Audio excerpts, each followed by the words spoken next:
Good morning, ladies and gentlemen, and welcome back to another exciting episode of Value Seller Talks with Deepak Bajaj. I'm your host, Deepak. Today, we have the distinct pleasure of hosting a true luminary in the field of learning and customer success. Joining us is none other than Arjun Trivedi. Arjun brings over 25 plus years of rich experience as a business leader, certified professional mentor, speaker, writer, storyteller, entrepreneur, and importantly, the lifelong learner. He was in the leadership position at Nokia, C8, and other MNCs.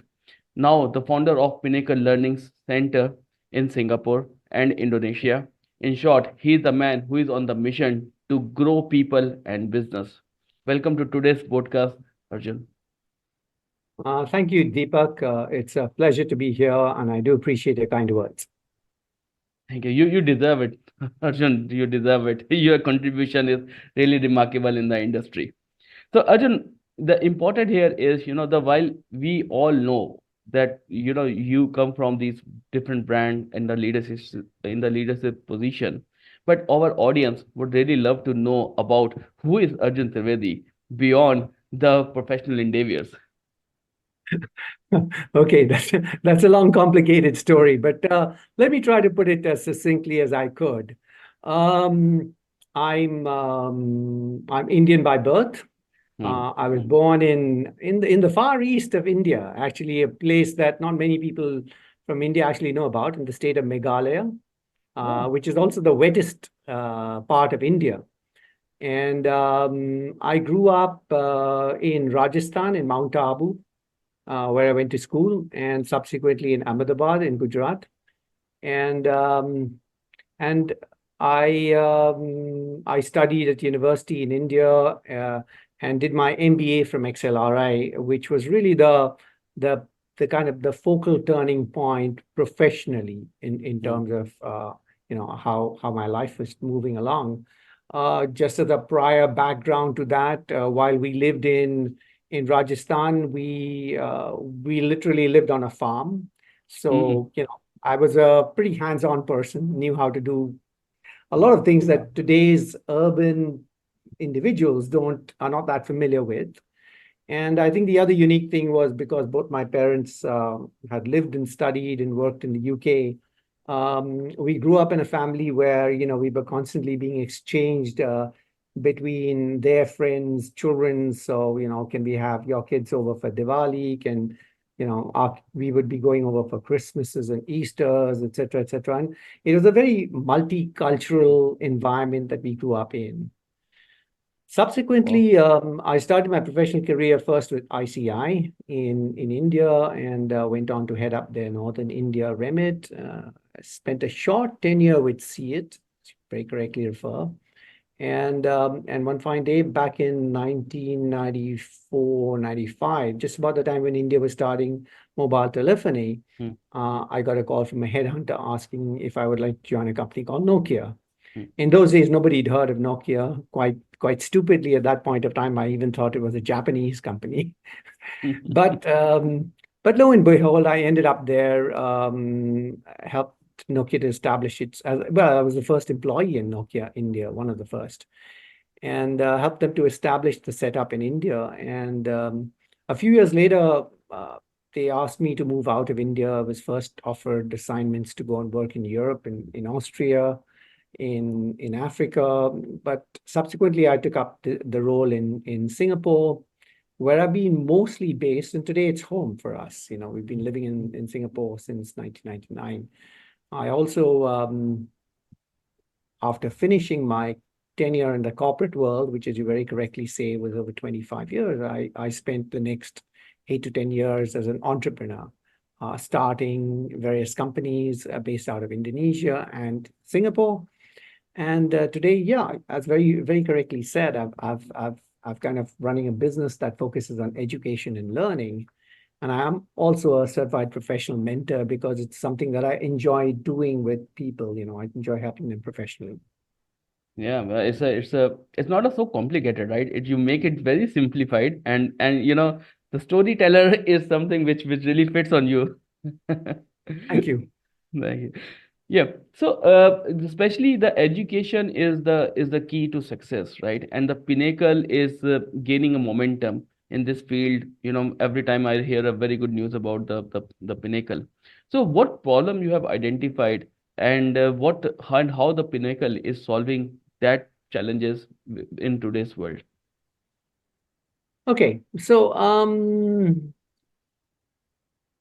the idea behind Pinnacle actually came about towards the end of my professional career with Nokia. So it was at that point of time, towards the end of my professional career with Nokia, when I was running up Nokia's technology training business.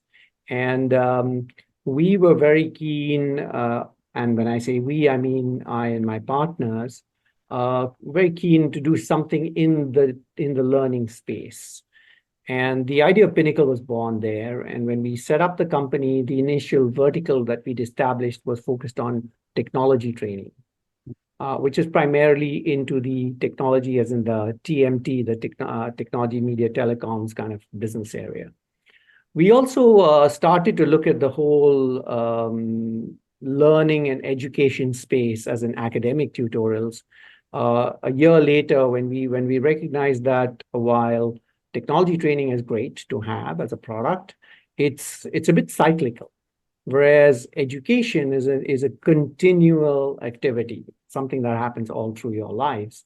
And in particular, for most Asian families, education and learning is vital. Right. The idea of starting up initially, even though we were incorporated in Singapore, was starting up initially in Indonesia came from my own personal experiences. Because my son, at that point of time, was studying at the Jakarta International School, which is the American school there. And we felt that the quality of academic learning was definitely lower than what he'd experienced in Singapore. Hmm. Besides, I think the other motivator for me was that I've come from a family of learners. Yeah. I mean, it's historical. My grandfather was one of the first scholars from Gujarat who went to Cambridge University in 1914. Oh. And since then, we've got family members who've been at Stanford, Harvard, Princeton, Columbia, Wharton. So it's the whole gamut. And my son also was at Cornell. So it's just Hmm. it's in the family. It runs in the family, and it's something that we're quite passionate about. Learning Hmm. is life, literally. I fully agree with you 100% on that. Hmm. So yeah, I totally understand that Indonesia at that time was also growing, and there was a demand when most of the organizations are putting their base to maybe, at that time it was cost effective as well as the people are more passionate about the learning. So yeah, you find the gap of that the quality is not up to the mark, and then you know the pinnacle is born. Mm. Right, you said. Absolutely. Absolutely. We felt that there was a clear gap in the market Hmm. between the aspirational needs of parents and their children and what was available in the market. It was kind of very fragmented. There were very few people out there, and we felt that there needed to be some structure. And that's primarily what we focused on. I mean, now our number one motto has always been quality, getting the quality right, getting the right people there to teach and learn. True. Very well mentioned and articulated. Thank you.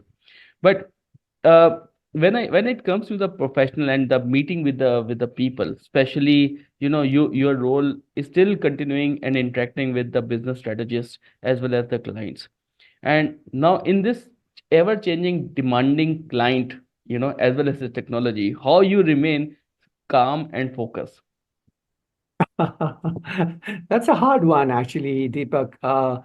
Primarily because it's staying focused is very important. Hmm. I totally admit on that. And it's not always easy to stay focused because one of the challenges we all face in our lives is these wretched, handheld devices like this, Yeah, like these phones. correct. And they're such a source of distraction in our lives. But let's come back to your question about staying focused, staying calm, and all of this. Um, I think the most important thing with focus is that it keeps your attention riveted on what needs to get done. Hmm. And that's Correct. the most important thing about focus. Um, so once you've and the way to, or rather, the way to go about doing that, at least for me, is to identify what needs to get done, whether it's something that needs to get fixed, It's someone that needs to be addressed, someone that needs to be called, or a milestone that needs to be closed. True. And so keeping that focus is vital if you want to get things done. Otherwise, you're just going to be moving hither and thither. I have, in general, tried to do this by staying organized. So I do keep a diary, I do keep a checklist in front of me, and I do tend to tick it off periodically. When it comes to staying calm, I enjoy a little bit of meditation every morning. It's a habit I've built. And of late, and that's primarily because I've been involved in Singapore with some activities around urban care farming, or what's known Mm. as urban care farming here. Um, has been to, I walk, I exercise a fair amount, and when I go for my walks in the morning, just sitting on a park bench and quietly closing your eyes and watching your breathing is a way of meditation. It's just a way of staying calm. So, you know, my message to all your listeners would be that, we're all in storms all the time. There are storms around us all the time. And it's very important, if you want to focus, to keep calm. True, true. And it's a very powerful message because the smartphones, the technologies is killing us. Okay. That's the hardware. And it's not killing our mental peace. Yeah, absolutely. It's a huge hindrance. It's a It hindrance. is, it is, it is helpful, but it's a hindrance. It's a hindrance as well. And nowadays with AI and ML, we are becoming a lazy, super lazy. That's another story That's entirely. another Yes. story.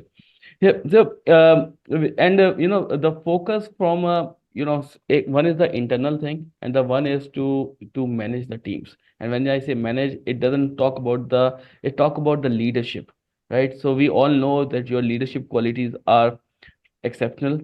Uh, and but could you like to share with us the moment that have shaped your leadership philosophy, and especially how it impact on your team and the organization? Well, first, thanks for the kind words again.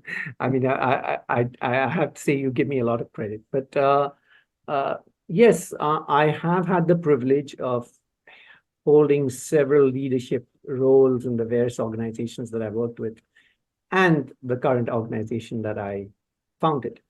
Um, I think leadership is all about people. Hmm. Honestly, it's more about people than anything else. And I think if you want to be a good leader, you have to learn to identify with people. You have to learn to communicate and connect with people. Yeah. And I can assure you, and I'm sure all of your listeners will concur on this, that we live today in a very multicultural world. Hmm. People are moving across boundaries all the time. The one thing that we need to always keep in mind and focus is what the other person's wants and needs are.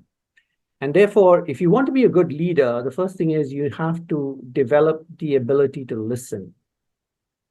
Yeah. Listening is vital. And as they say, you don't want to just listen to be able to reply, but you want to listen to be able to understand what the other person is saying. So, I think besides all of this, the other attribute I would say in terms of leadership style that has always helped me is being open. I hmm. think it's if you want to be a good leader and you want to be a good team head, it's vital that you stay open and you stay candid. The conversation has to be candid. Because if it's not candid, at some point of time, you're going to get called out. Yes. And you True. don't want to do that because your credibility ends up being at stake. So even when things are tough, even when things are not decipherable, my approach has always been let's be candid about it. I don't fully understand this issue, but we can learn about it together. Hmm. Yeah, that openness and the listening and and especially your experience with the multicultural that also make you to adapt with the people more easily and more connectedly. That's Right. correct. That's very important because nowadays the people are getting promotion and they are becoming leader by the name of the designation, but actually, nowadays the people thinking that leadership is just a people management. It's not people management. It's a team.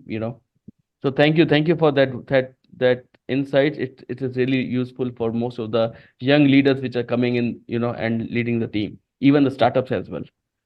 That's the most True, vital for that's them. very true. Right.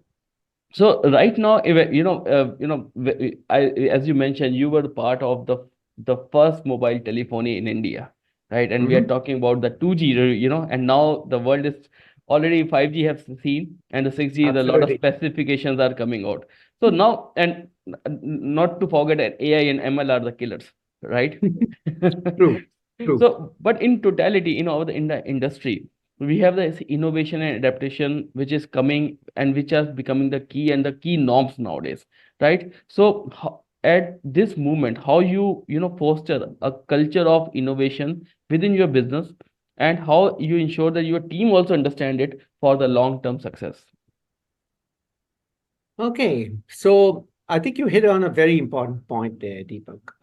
Innovation is vital, and adapting to situations and adapting to changing environments is also vital. I mean, you talked about some important discontinuities, for example, that are happening around us right now. Yeah. AI and ML is a very good example. So the whole search environment is starting to change radically, right? The whole environment of text and text-related activities has Mm, changed quite radically, and of course, the same is going to happen to video and other terms. Now, it's important to continue to innovate for every organization there. And that means that if you're a success at what you do today, you can be certain that you're going to have to be looking over your shoulder all the time. mm, And I think the best analogy to this is one that I heard from a senior Nokia leader many years ago at a conference, when he said the difference when you're running a race between being number one and number two is, if you're number two, you always know where you need to go because you're running behind number one in a yes. race. But when you're number one, the whole perspective changes because now you're in the lead. You have to find the way. So Mm, it's up to you to find the way. And that's all about, innovation, because you realize that you can't remain number one if you just stay static. So mm, for instance, if Pinnacle only delivers a certain type of product and service, it can be sure that there's going to be competitors that are going to catch up pretty soon. So you correct. have to be thinking, okay, this is great. Now, what else should I be doing to stay relevant, to stay ahead of the game? And that's the reason why innovation, adaptation is vital if you want to succeed in life. Very well explained. And especially the irony of a number one person. You know, Absolutely, he, absolutely. he don't have to perform, but he has to set his own milestone so that he should be reaching to that level to remain number one. Absolutely, absolutely. It's not easy to say number one. Yeah. So as an entrepreneur, right, we always talk about, it's about businesses, which has to remain profitable and have a social impact. And social impact is actually the most important thing nowadays. So how do you strike a balance between your financial success and making a meaningful contribution to the society and especially the environment? Okay. So there's three parts, as I could Yes. understand it there. Yes. The financial success, and I would say that to that extent, thus far, it's been fairly good for Pinnacle, and we've continued to grow and innovate. And we're in the midst of innovating once again, so we're Mm, doing that also now. The second part of it, which you talked about being able to give back and being sustainable.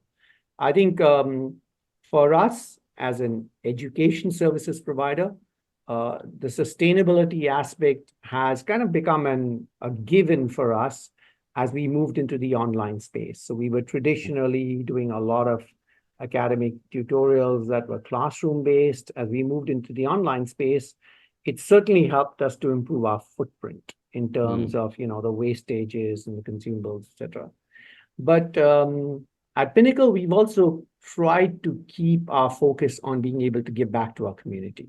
So even though we are primarily focused on international curriculums and the fees we charge to students are representative of students who go to international schools, we've never said no to a student who has had special needs.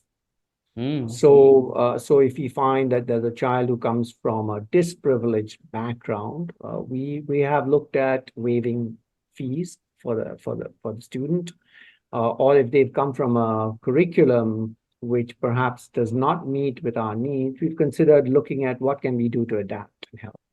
And in our own little way, we've tried to give back. We've also had programs where, technology tools that, as you know, all technology tools like laptops and things, end up having a certain period of life. We've looked at gifting these to underprivileged children in the markets we work with, gifting other kinds of materials such as books and learning gadgets, et cetera, et cetera. So we do this on a periodic basis, and we feel it's our own little way of giving back into our community. I would say I would encourage every one of your listeners to always look at giving back. And it doesn't matter what it is. For instance, it could even be that you've enjoyed reading a particular book. Let's say I've enjoyed reading The Value Seller, from Deepak, and there's something in it that struck me and that strikes a chord, and I would then perhaps consider giving that book to someone else who I think might benefit from it. And that's a way of giving, isn't it? Yeah, yeah. And I totally understand the giving, and it shows the another thing is your flexibility. Absolutely. You really care about the society, and talking about the material, technology, tools, laptop, and even the books. Anything which can help anyone, in scaling it up, and that's what it's meant for. Thank you. Thank Absolutely. you. It's a great information, right? It's a great message to the people, especially the people who work in a closed environment. And the I have seen nowadays the people are not willing to open up. Everyone is becoming professional, but personal touches is the key to succeed. Hmm. True. Thank you. And this is my favorite topic, right? The customer expectation, right? Nowadays, it is continues to rise, change, demanding. So, what is your advice to the professionals who are actually managing the customer in this current dynamic environment? Okay. So it's again a very, very relevant, and it's a very good question there, Deepak. So, you know, customers are demanding people. There's no doubt about it. And for anyone who's sitting on the other side of the desk facing a customer, it's a continuous challenge. Now, if you recognize that, the most important thing that you need to keep in mind is, what does my customer really want? And that doesn't mean that every time you go to see your customer, you want to sell him another box because that's what he wants. It could be, for example, you have to think deeper into it. It could be that what your customer really needs is peace of mind. What he really needs is to be able to demonstrate quality of his service, for instance. Or what he really needs is to be able to have a service that he can offer to people at a very competitive rate. So as you start to dissect down and look into the real needs of your customers, you will start to recognize that you understand them better. And engaging with your customers does not always mean that you go to see them to sell them a box. I have very often met with my customers for a coffee or a meal or a drink or even a cigar, and they've not been conversations about selling them another box or a product. It's just about being there. And long ago, I had a friend of mine who talked about building your customer relationship as a series of steps. He used the term visibility as the lowest step. I think the next step was familiarity. The third step was trust. And the fourth step, he said, is friendship. And I think he defined this very, very clearly to me.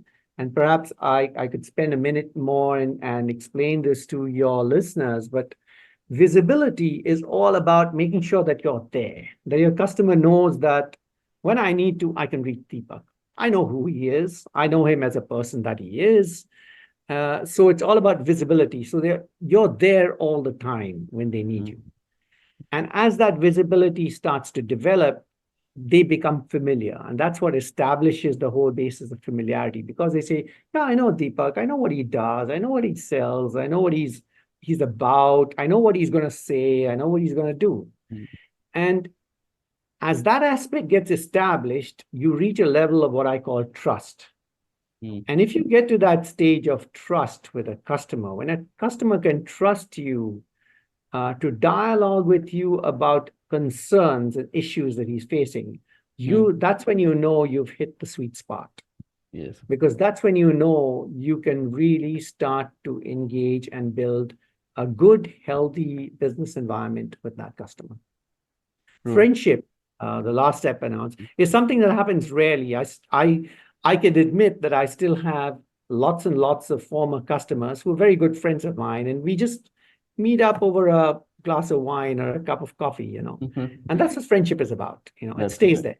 It takes time, yes, but yes, as you rightly mentioned, the four-step process of visibility, familiarity, trust. You have to cross all these. You have to become firm into these steps before the another person will open and give his hand of friendship, right? Perfect. No, it's important. And nowadays the theory is totally different.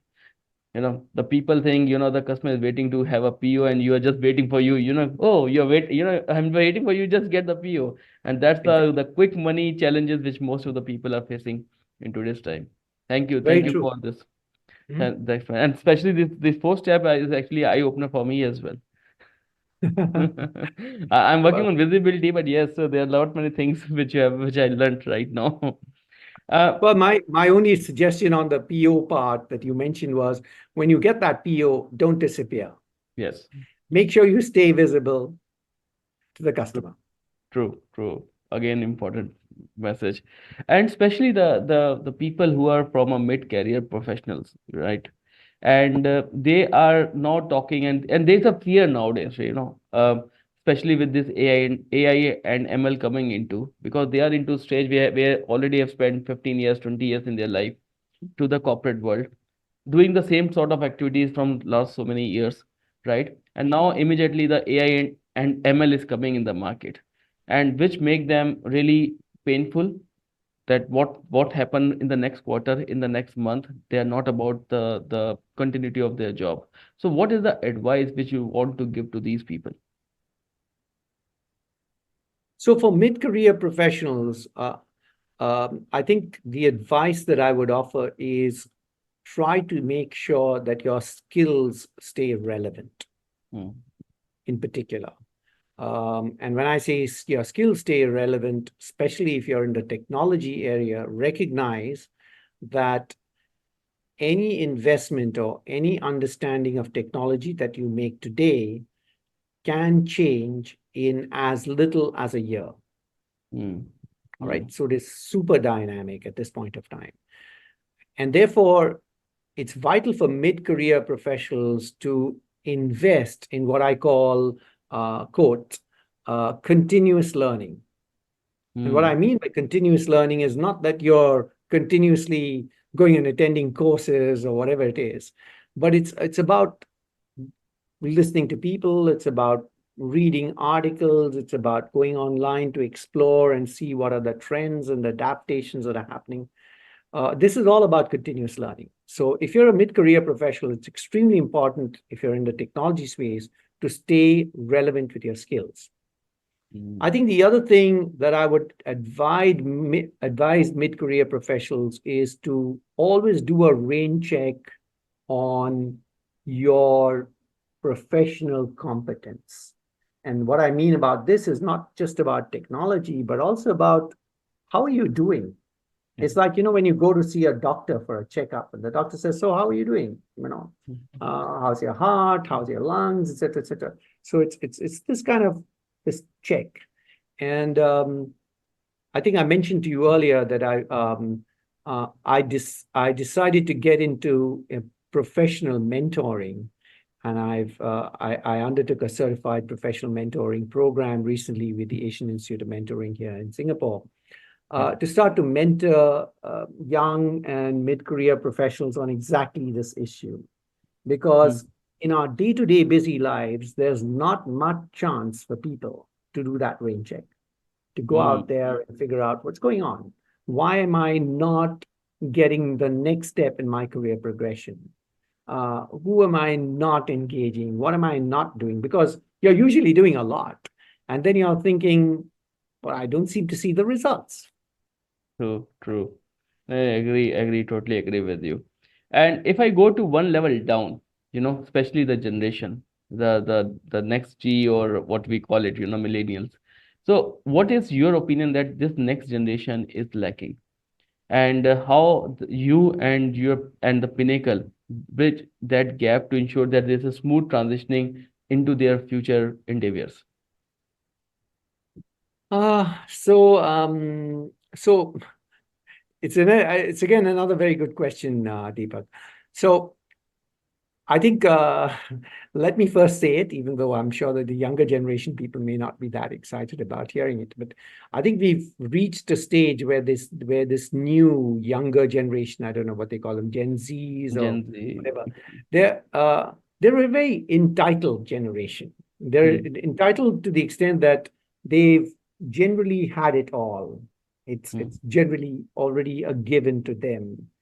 um, so many things today can happen online, which, if you go back to my generation, were things where you had to go into the physical space, you had to go and pick up documents and forms and do things. And today, a lot of these things happen online. So there's a lot of things that are already there today. So, I mean, let me give you a simple analogy. When I was young, the biggest source of knowledge in the house was something called the Encyclopedia Britannica. I don't know if you Hmm. heard of it, Yeah, yeah, but yeah. there was a collection of about 30 or 40 volumes of this very neatly bound books that stood on a shelf. And it was very hard to get access to that shelf anyway, but even when you got it, you were asked to look through it carefully, etc. Today, it doesn't exist primarily because everything is available on your fingertips. You can find out just about anything about anyone and anyhow. So, given the fact that the younger generation has all of this information, the next best thing that we can do as people who've experienced things ahead is to provide better guidance, Hmm. to ensure that they that they recognize that the world is not only for people who feel entitled, Hmm. that the world does have struggles, that Hmm. life is not just going to be a bed of roses, that Correct. there's a lot of hard work to do out there. Hmm. To give you a simple analogy, at Pinnacle, when we do academic learning for students, we make sure that we test them after every single session. Hmm. And that's just a simple way of making sure that you stayed alert. Did you listen to what we said? Hmm. Did you understand what we said? And in a way, it's ensuring that has that learning has been incorporated into the system. Yeah. I think I would also encourage young people to remain curious. I have always encouraged young people to ask questions. And for me, um, it's the first sign as to whether someone is engaged or not. Hmm. Because when you find someone who asks questions, you know you've got a learner there. It's a natural learner, right? Correct. I would encourage parents on the other side of the table, or teachers and all, to ensure that they answer questions. Don't Hmm. just say, shut up. Don't Hmm. just, oh, that's a very stupid question. Remember, every question matters to a young learner. because that's the only way they're going to learn. Every They're question. not afraid to make mistakes. Hmm. Uh, what happens is that when people are young, they are willing to make mistakes. They learn through trial and error. Yeah, look at the little toddler who's running around the house, who falls down, and then he or she picks themselves up and starts to walk. And they learn that they have to fall, you Yeah. know. But at some point of time, we stop learning that. And I don't know why we do that. It's like, then it's considered like, oops, everyone's going to laugh at me if I fall down. And Yeah. I always have said, what's wrong with it? It's Hmm. better to fall once than to keep on stumbling around, isn't it? True. And the two dangerous word which I have learned so far, I know. Yeah, And this I know is the biggest obstruction for the growth. So if you speak someone, I know about it. Oh, great. Then why you are not millionaire? Huh. exactly. Why you are not Exactly. at leadership position? Why you are working for only 5% appraisal? So yeah, And I would encourage you, Deepak, when people say to you, I know, to ask them, well, please tell me what you know. yes. And you'll soon find that they run out. They've True, run out. true, So true. Uh, in the interest of time, there's a last question which is very, very important in current scenario, and this is for the entrepreneurs. So there are every day the lot of entrepreneurs, lot of startups are coming around, and they what I have realized that they are struggling to get the starting point. They become entrepreneur maybe by the aggression, by someone is becoming entrepreneur, I will also become an entrepreneur. It's just like a fashionable race, right? But the problem is that their starting point is still missing. So what guidance you would like to share with these individuals who have a zeal to become entrepreneur, but unfortunately they are struggling? well, I would say make sure you have a clear plan. Make sure you have the right partners. Make sure you have sufficient funding. And when I talk about sufficient funding, I'm talking about um, at least a few years out. At least a few years out. It's not just about tomorrow, or it's not just about getting started. It needs to be a few years out. And then make sure that you revisit your plan to ensure it stays relevant. Mm, All right. Um, for that young entrepreneur and the starting entrepreneurs, I would say you need to keep asking yourselves, is what I am offering or planning to offer relevant to people? Is it mainstream? And I think the third most important question would be, is it scalable? Is what mm, I'm doing scalable? Because if it's not, if it doesn't meet these criteria, you're in the wrong space. And of course, I would go on to add that try to find a good mentor. And I'm very happy to help young people who are looking at uh, sources of help and mentoring along on their journey, because you need that advice of individuals. You need that kind of rain check period when you say, "Hey, something's not knowing that. Let's listen to somebody else's opinion on this."